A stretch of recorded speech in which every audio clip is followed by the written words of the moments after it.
Hi guys, welcome back to Tamil job insights. இன்றைக்கி நம்ம பார்க்க போகிற ஜாப் பார்த்தீங்கன்னா ஏர்ஃபோர்ஸ் ஸ்கூல் கீழே ஒன்றாவது ஜாப். இது எங்கே எடுக்கிறாங்கன்னா தஞ்சாவூர் ரீஜியனில் எடுக்கிறாங்க. ஸோ இது வந்து ஒரு சென்ட்ரல் கவர்மெண்ட் ஜாப் தான். இந்த ஜாபுக்கு யாரெல்லாம் எலிஜிபிள், என்ன மாதிரி பேசிக்ஸில் எடுக்கிறாங்க எல்லாமே டீட்டெயிலாக ஒன் பை ஒன்னாக பார்க்கலாம். ஸோ நீங்கள் வந்து கவர்மெண்ட் ஸ்கூலில் வேலை வாய்ப்பு தேடிட்டிங்கன்னா இந்த ஜாப் உங்களுக்கு ஹெல்ப்ஃபுல்லாக இருக்கலாம். வாங்க இன்றைக்கி வீடியோக்குள்ளே போகலாம். அதேமாரி நம்ம சேனலுக்கு இப்போ தான் நீங்கள் ஃபஸ்ட் டைம் வரீங்கன்னா மறக்காமல் சேனலை சப்ஸ்கிரைப் பண்ணிட்டு பாருங்கள். அதேமாரி நம்ம போடக்கூடிய வீடியோ டெய்லி அப்டேட்டுக்காக வாட்ஸ்அப் சேனலும் ஃபேஸ்புக் குரூப்பும் வச்சுருக்கோம். வேணுங்கிறவங்க அங்கே ஜாயின் பண்ணிக்கோங்க. அப்போ தான் நம்ம போடுற வீடியோ உடனுக்குடனே உங்களுக்கு அப்டேட்டாக வந்துடும். வாங்க இன்றைக்கி வீடியோக்குள்ளே போகலாம். ஸோ டேரெக்டாக ஏஎஃப் ஸ்கூல் தஞ்சாவூர்.education.in வந்துருங்க. அங்கே போய்ட்டு உங்களுக்கான அப்ளிகேஷன் ஃபார்ம் பாருங்கள், டிஃப்ரெண்ட்டாக கொடுத்துருக்காங்க 2 லெவலில். ஒன்று பாருங்கள் உங்களுக்கு கிளர்க்கு லெவலு, இன்னொன்று வந்து ஆஃபீஸ் ஸ்டாஃப் சொல்லுவாங்களே, ஸோ அந்தமாரி போஸ்ட்டு கொடுத்துருக்காங்க. இந்த போஸ்ட்டுக்கு எலிஜிபிலிட்டி அப்புறம் அப்ளிகேஷன் 2 விதமாக கொடுத்துருக்காங்க. முதல்ல நம்ம எப்படி அப்ளை பண்ணுறது அப்படின்னு பார்த்துடலாம். ஸோ இதுதான் அப்ளிகேஷன் ஃபார்மு. இங்கே பாருங்கள், ஏர்ஃபோர்ஸ் ஸ்கூல் தஞ்சாவூர். உங்களுக்கு வந்து கவர்மெண்ட் ஜாப் தான் இது. இதில் வந்து உங்களோட ஃபோட்டோ வந்து நீங்கள் ஒட்டணும். இதில் நீங்கள் என்ன போஸ்ட்டுக்கு நம்ம 2 போஸ்ட் சொல்லியிருந்தோம். ஒன்று கிளர்க்கு லெவலு, இன்னொன்று வந்து ஆஃபீஸ் ஜாப் லெவலு. ஸோ நீங்கள் எதுக்கு அப்ளை பண்ணுறீங்களோ அதுக்கு இங்கே அந்த நேம் இங்கே கொடுத்துருங்க. அடுத்து உங்களோட நேம் கேட்டிருக்காங்க. உங்களோட சர்டிஃபிகேட்டில் எந்த நேம் இருக்கோ அதை அப்படியே கொடுத்துருங்க. அடுத்து உங்களோட டேட் ஆஃப் பர்த்து. ஸோ கண்டிப்பாக உங்களுக்கான சர்டிஃபிகேட்லாம் கேட்பாங்க. ஸோ அந்த டேட் ஆஃப் பர்த் கொடுத்துட்டு உங்களுக்கு ஏஜ் என்ன ஆகுது அப்படிங்கிறத மென்ஷன் பண்ணிடுங்க. அடுத்து உங்களோட ஃபாதர் இல்லை ஸ்பௌஸ் நேம் கேட்டிருக்காங்க. அப்புறம் டேட் ஆஃப் போஸ்டிங்னு கேட்டிருக்காங்க. அடுத்து உங்களோட கான்டாக்ட் அட்ரஸ் கேட்டிருக்காங்க. கான்டாக்ட் அட்ரஸ்ஸு அப்புறம் உங்களோட இமெயில் ஐடி கேட்டிருக்காங்க. ஸோ இந்த பிரிண்ட் எடுக்கும்போது மேக்ஸிமம் நீங்கள் A4 ஷீட்லேயே பிரிண்ட் எடுத்துங்க அப்படின்னு கொடுத்துருக்காங்க. அடுத்து பாருங்கள், உங்களுக்கு பின் நம்பர் கேட்டிருக்காங்க. அடுத்து மொபைல் நம்பர் கேட்டிருக்காங்க. அடுத்து உங்களோட ரிலீஜன் அண்ட் நேஷனாலிட்டி. அடுத்து உங்களோட எஜுகேஷன் குவாலிஃபிகேஷன் கேட்டிருக்காங்க. ஸோ நீங்கள் பிஜி முடிச்சிங்கன்னா பிஜி, கிராஜுவேஷன், டிப்ளமோனா டிப்ளமோ, 10th இல்லை +2னா +2, இல்லை மெட்ரிக் பாஸ் ஆகிருக்கேன் அப்படின்னா அதுவும் கொடுத்துடலாம்.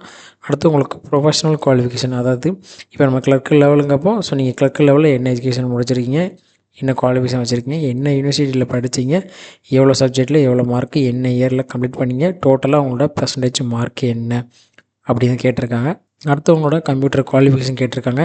ஸோ நீங்கள் கம்ப்யூட்டரில் வந்து குவாலிஃபிகேஷன் வச்சுருக்கீங்க அப்படின்னா உங்களுக்கு வந்து சாஃப்ட்வேர் என்ன தெரியும், உங்களோட மெஜாரிட்டி ஒர்க்கு என்ன இருக்கும் கம்ப்யூட்டரில், நீங்கள் எந்த வருஷம் வந்து இப்போ சிஎஸ்சியில் வந்து சில பேர் வந்து டேலி கோர்ஸ் முடிச்சிருப்பாங்க, அப்படி இல்லைனா சிஎஸ்சியில் பேசிக்ஸ் கம்ப்யூட்டர் நாலேஜ் கோர்ஸ் முடிச்சிருப்பாங்க. ஸோ அந்தமாரி ஒர்க்கு நீங்கள் எது முடிச்சிருக்கீங்க அப்படின்னு கேட்டிருக்காங்க. அடுத்து உங்களுக்கான ப்ரொஃபஷனல் குவாலிஃபிகேஷன் கேட்டிருக்காங்க. ஸோ நீங்கள் ஒர்க் பண்ணியிருப்பீங்களா, ஏதாவது ஒர்க் பண்ணிருக்கீங்க அதுக்கான இருந்துச்சுன்னா அதுவும் இங்கே மென்ஷன் பண்ணுங்கள். ஏன்னா இது எல்லாமே டீச்சிங் ஸ்டாஃப்னால நீங்கள் டீச்சிங்கில் ஏதாவது ஒர்க் பண்ணிட்டீங்கன்னா எந்த இன்ஸ்டியூட்டில் ஒர்க் பண்ணிங்க, எந்த டேட்லேருந்து எவ்வளோ அச்சீவ் பண்ணிங்க அப்படின்னு கேட்டிருக்காங்க.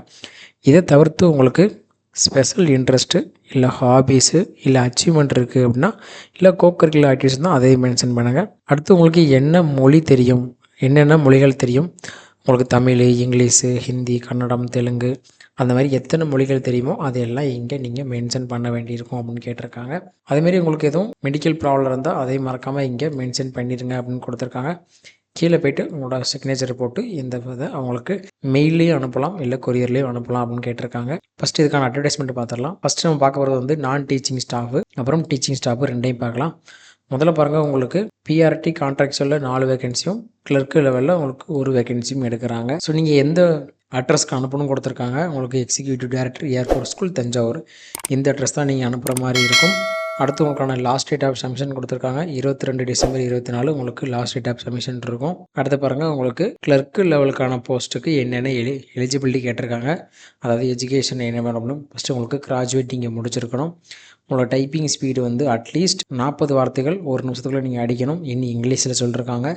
அதேமாதிரி நீங்கள் ஏஜ் வந்து 25லேருந்து 50 வயதுக்குள்ளே இருக்கணும் அப்படின்னு கேட்டிருக்காங்க. இன்கேஸ் நீங்கள் உமன் கேண்டிடேட் இருக்கீங்க இல்லை ஃபிசிக்கலி சேலஞ்ச் இருக்கீங்கன்னா உங்களுக்கு ஏஜ் ரிலாக்ஸேஷன் கொடுத்துருக்காங்க. அதாவது 50லேருந்து 55 5 வருஷம் எக்ஸ்ட்ரா உங்களுக்கு ஏஜ் ரிலாக்ஸேஷன் கொடுத்துருக்காங்க. இன்கேஸ் நீங்கள் எக்ஸ் சர்வீஸ்மேன் இருக்கீங்க இல்லை அதெல்லாம் இருக்கீங்கன்னா உங்களுக்கு இன்கேஸ் நீங்கள் எக்ஸ் சர்வீஸ்மேனாக இருக்கீங்க அப்படின்னா ஏர்ஃபோர்ஸில் ஒர்க் பண்ணிங்க அப்படின்னா ஏர் ஸ்கூலில் presently not working air force school, அதாவது நீங்கள் ஏர்ஃபோர்ஸ் ஸ்கூலில் எதுவும் ஒர்க் பண்ணலாம் நீங்கள் இங்கே எலிஜிபிள்னு கொடுத்துருக்காங்க. அடுத்து அதுமாரி உங்களுக்கு நல்லா எழுத வாசிக்க தெரியணும். என்னதில் அப்படின்னா ஹிந்தியும் இங்கிலீஷும் நல்லாவே தெரிஞ்சிருக்கணும். ஏன்னா இது டீச்சிங் ஸ்டாஃப்னால, அதுவும் இது சென்ட்ரல் கவர்மெண்ட்டு, அதனால் உங்களுக்கு ஏர்ஃபோர்ஸ்குள்ளே இங்கிலீஷும் ஹிந்தி தான் மெஜாரிட்டி பீப்புள்ஸ் வந்து யூஸ் பண்ணுவாங்க. அதனால் உங்களுக்கு இங்கிலீஷும் ஹிந்தியும் எழுத படிக்க தெரிஞ்சிருக்கணும். அதுமாரி basic knowledge of computer application அதில் எம்எஸ் ஆஃபீஸ் வந்து நல்லா தெரிஞ்சிருக்கணும். ஆல்ரெடி குவாலிஃபிகேஷன்லேயே நமக்கு வந்து கம்ப்யூட்டர் நாலேஜ் இருக்கான்னு டெஸ்ட் பண்ணுறதுக்காக கேட்டிருந்தாங்க. ஸோ அது வந்து எதுக்காக தான் உங்களுக்கு வந்து எம்எஸ் ஆஃபீஸ் வந்து நல்லா தெரிஞ்சால் போதும்னு கொடுத்துருக்காங்க. ஸோ யாரெல்லாம் இன்ட்ரெஸ்ட்டோ அவங்க இந்த ஸ்கூல் வெப்சைட்டில் போய் டேரெக்டாக நீங்கள் அப்ளை பண்ணலாம். அப்படி இல்லை அப்படின்னா இந்த அட்ரஸுக்கு வந்து நீங்கள் கொரியர் பண்ணலாம் அப்படின்னு கொடுத்துருக்காங்க. அப்படி கொரியர் பண்ணாலும் இந்த இமெயில் அட்ரஸ் கூட நீங்கள் பிரிண்ட் எடுத்து அப்ளிகேஷனை ஃபில் பண்ணிட்டு பிடிஎஃபாக மாற்றி இந்த அப்ளிகேஷனை அனுப்பிடலாம் கொடுத்துருக்காங்க. உங்களுக்கான லாஸ்ட் டேட் வந்து 22 டிசம்பர்னு கொடுத்துருக்காங்க. அடுத்து பாருங்கள், உங்களுக்கு எலிஜிபிலிட்டியாக ஏர்ஃபோர்ஸில் வந்து பிஆர்டின் ஜாபுக்கு வந்து எடுக்கிறாங்க. அதில் பாருங்கள், உங்களுக்கு நீங்கள் பேச்சுலர் டிகிரி முடிச்சிருக்கணும். அதுலேயும் கண்டிப்பாக 50% மார்க் கண்டிப்பாக எடுத்துருக்கணும். அதில் பேச்சுலர் எஜுகேஷன் டிகிரியின் ஈக்குவலண்ட், அதாவது நம்ம டிகிரி இருக்குல்ல அதில் வந்து நீங்கள் ஈக்குவலண்டாக எது வச்சுருந்தாலும் ஓகே தான் கேட்டிருக்காங்க. உங்களுக்கு வயசு 21லேருந்து 50 வயசுக்குள்ளே இருக்கணும். அதுமாரி உங்களுக்கு ஃபிசிக்கல் சேலஞ்சாக இருக்குது, இல்லை நீங்கள் உமன் பீப்புளுக்கு வரீங்கன்னா உங்களுக்கு 5 இயர்ஸ் வந்து ஏஜ் ரிலாக்ஸேஷன் கொடுக்குறாங்க. இன்கேஸ் நீங்கள் எக்ஸ் சர்வீஸ்மேன் கீழே வரீங்கன்னா கண்டிப்பாக 2 இயர்ஸ் வந்து கண்டினியூஸ் சர்வீஸாக இருக்கணும். அதாவது பிஜிடி டிஜிட்டில் வந்து நீங்கள் சர்வீஸ் இருந்தால் இதுக்கு நீங்கள் எலிஜிபிள். இன்கேஸ் எக்ஸ் சர்வீஸ்மேன் கீழே வரீங்க அப்படின்னா அதுமாரி உங்களுக்கு நல்லா எழுத படிக்க தெரிஞ்சிருக்கணும். எதுலனா இங்கிலீஷில் மட்டும்தான் கேட்டிருக்காங்க, ஹிந்தி இதில் மென்ஷன் பண்ணல. உங்களுக்கு இங்கிலீஷ் நல்லா தெரிஞ்சாலே போதும். யாரெல்லாம் இந்த ஜாபுக்கு அப்ளை பண்ண ஆசைப்பட்றீங்களோ அவங்க டேரெக்டாக போய்ட்டு இந்த வெப்சைட்டில் போய்ட்டு அப்ளை பண்ணுங்கள். வித்து 2 பாஸ்போர்ட் சைஸ் ஃபோட்டோகிராஃப் வந்து கேட்டிருக்காங்க. அப்படி இல்லை அப்படின்னா இந்த அட்ரஸ்க்கும் நீங்கள் அனுப்பலாம். இல்லை டேரெக்டாக போய்ட்டு இந்த இமெயிலுக்கு நீங்கள் அனுப்பிடுங்க அப்படின்னு கொடுத்துருக்காங்க. இதுக்கான லாஸ்ட் டேட்டுமே உங்களுக்கு 22 டிசம்பர் தான் லாஸ்ட் டேட்டு. ஸோ உங்களுக்கு வேறு எதுவும் டவுட் இருக்குது அப்படின்னா இந்த வெப்சைட் லிங்க்கை வந்து இந்த வீடியோகளுக்கு டிஸ்கிரிப்ஷன்லேயும் ஃபஸ்ட்டு கமெண்ட்லையும் பின் பண்ணியிருக்கேன், செக் பண்ணிக்கோங்க. வேறு எதுவும் டவுட்னா ஃபுல் பிடிபி படித்து பார்த்துட்டு அப்ளை பண்ணுங்கள்.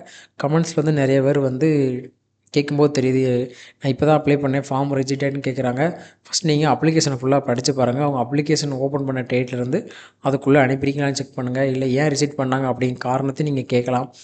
இல்லை உங்களோட ஃபார்ம்ஸில் எதுவும் தப்பு இருக்குது அப்படின்னா அதுக்காக கூட ரிஜெக்ட் ஆகலாம். ஸோ எதுக்காக ரிஜெக்ட் ஆகுது அப்படிங்கிறத கேட்டு தெரிஞ்சுக்கிட்டு அந்தமாரி தப்பு இல்லாமல் ஃப்யூச்சரில் வராமல் பாருங்கள். ஸோ அப்ளை பண்ணுற முன்னாடி பிடிஎஃப்பை நல்லா படித்து பார்த்துட்டு அப்ளை பண்ணுங்கள். That's it today video guys. Thanks for வாட்சிங் அவர் தமிழ் ஜாப் இன்சைட்ஸ்.